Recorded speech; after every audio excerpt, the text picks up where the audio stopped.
எல்லா விவாதங்களிலும் ஆருத்ரா கோல்டு பேசப்படுகிறது. பிஜேபியில் உள்ளவர்கள், இன்னும் சொல்ல போனால் ஆற்காடு சுரேஷ்.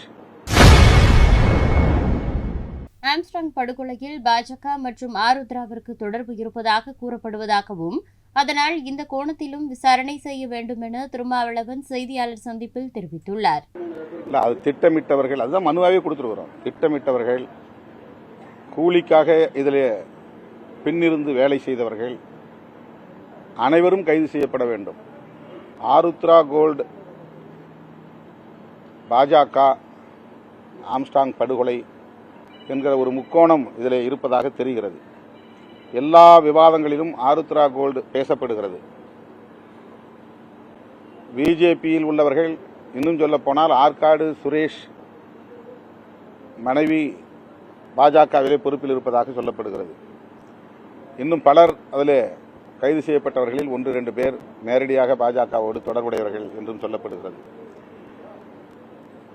எனவே இந்த கோணத்திலும் இந்த புலன் விசாரணை நடத்தப்பட வேண்டும் என்பதுதான் எங்களுடைய கோரிக்கை. 2 நாட்களுக்கு முன்பு சிட்டி கமிஷனர், சென்னை பெருநகர காவல் ஆணையர் திரு அருண் IPS அவர்களையும் நான் சந்தித்து இதை நேர்மையான முறையிலே விசாரிக்க வேண்டும், உண்மையான அனைத்து குற்றவாளிகளையும் கைது செய்ய வேண்டும் என்று வலியுறுத்தியிருக்கிறோம். அவரும் அந்த கோணத்தில் விசாரித்துக் கொண்டிருக்கிறோம் என்று உறுதியளித்திருக்கிறார். இதன் பின்னணியில் உள்ள அனைவரும், திட்டமிட்டவர்கள் உட்பட, ஏவியர்கள் உட்பட அனைவரும் கைது செய்யப்பட வேண்டும் என்பதுதான் எங்கள் கோரிக்கை. முதல்வரை சந்தித்ததிலும் இதைத்தான் நாங்கள் வலியுறுத்தியிருக்கிறோம்.